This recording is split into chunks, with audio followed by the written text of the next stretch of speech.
get familiar. So if you don't know by now, then you should probably get familiar.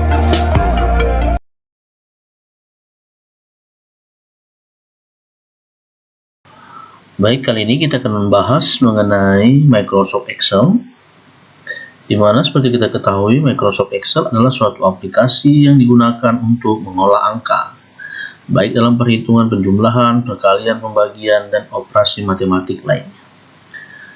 Adapun cara mengaktifkan Microsoft Excel adalah di tombol Start, kemudian kita pilih aplikasi Excel, maka kita tunggu beberapa saat sampai muncul tampilan seperti ini.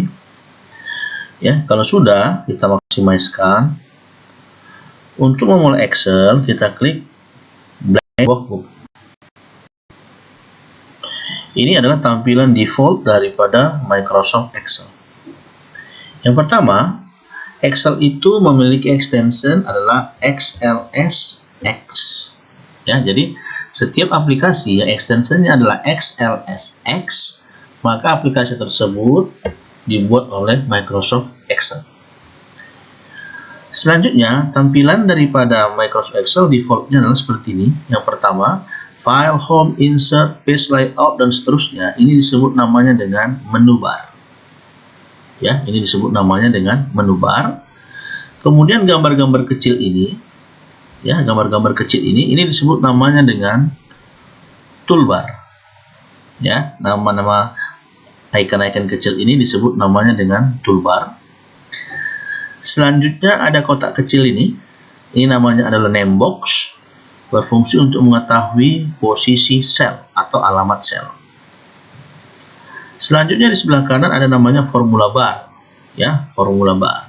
Ini untuk menampilkan rumus atau untuk menampilkan isi dari sel. Sel itu apa? Sel itu adalah perpotongan antara baris dan kolom. Ya, perpotongan antara ya baris ya dan kolom. Ya. Jadi kalau kita klik di sini, maka akan tulis C4. Jadi ingat, dalam Excel ini yang dioperasikan itu adalah alamat selnya, bukan isi selnya. Ya, jadi sel adalah perpotongan antara baris dan kolom. Lebih dari satu sel seperti ini, namanya sudah range. Ya, lebih dari satu sel, namanya sudah berubah menjadi range. Kemudian di paling bawah ada namanya sheet, lembar kerja. Ya, defaultnya adalah sheet 1. Tapi kalau kita ingin menambahnya, tinggal kita klik aja tanda plusnya, maka akan muncul sheet 2. Klik lagi sheet 3, sheet 4, dan seterusnya. Ya, tergantung dari berapa banyak lembar kerja yang kita gunakan ya dalam sebuah file. Jadi dalam satu file Microsoft Excel bisa terdiri lebih dari satu sheet. Ya, tergantung dari jenis pekerjaan yang kita kerjakan. Kemudian yang harus diingat adalah pada Excel tipe data itu hanya ada dua, yaitu tipe data numerik atau angka seperti ini, yang setiap kali diketik dia akan otomatis rata kanan. Sementara tipe data karakter itu setiap kali kita ketik dia akan berada rata kiri.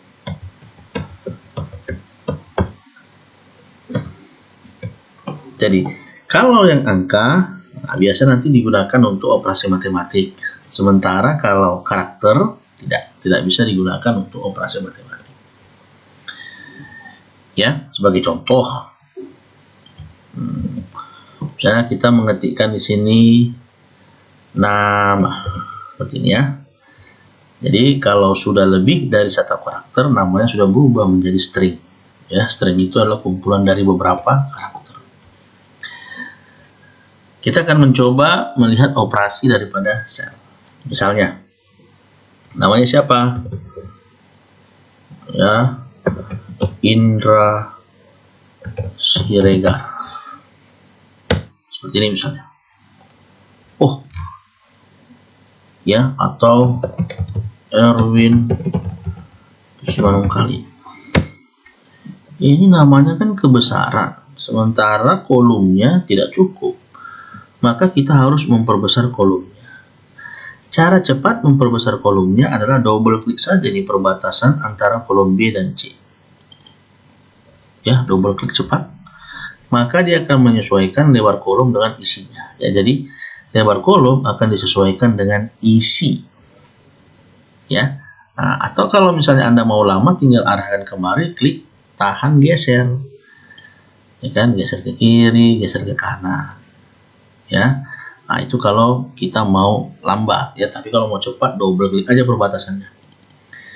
Ya, sampai muncul panah kanan kiri, itu berarti untuk memperbesar dan memperkecil sel. Sementara kalau kita arahkan kemari, ya, panah atas panah bawah, berarti itu untuk memperbesar ya, atau mengatur tinggi rendahnya sel ya. Nah, ini. Ya, jadi bisa diperbesar dan diperkecil selnya, atau bisa juga tingginya kita perbesar dan perkecil ya.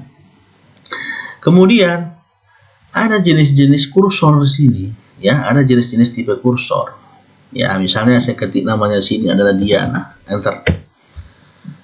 Ketika kita klik pada Diana, lihat di sudut kanan bawah. Ini ada tanda bujur sangkar kecil. Ini kalau kita klik, ya, sampai muncul tanda seperti ini, plus, itu berarti digunakan untuk duplikasi atau copy. Klik tahan tarik.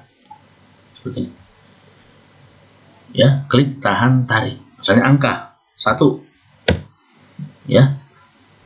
Arahkan ke sudut kanan bawah, sampai muncul tanda plus, klik tahan tarik. Itu digunakan untuk duplikasi atau mengcopy. Kemudian kita klik lagi misalnya pada Diana, kita arahkan pada dirinya. Nah, sampai muncul panah kanan kiri atas bawah, klik tahan, geser. Ini untuk memindahkan.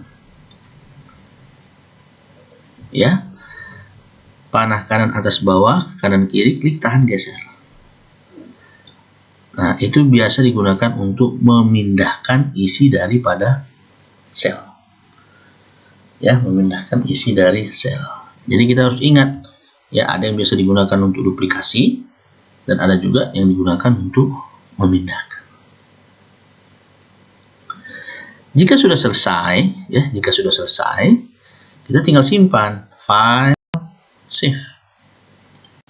Ya, tinggal kita tentukan di mana lokasi yang akan kita simpan. Misalnya saya akan menyimpannya di desktop. Saya kasih nama misalnya coba 1. Ya, save. Maka nama file kita ini menjadi coba 1. Di mana tadi kita simpan dia? Nah, misalnya kita close dulu ya. Kalau udah mau keluar, close. Nah, di sini ada coba 1. Untuk membukanya, tinggal kita double klik aja lagi.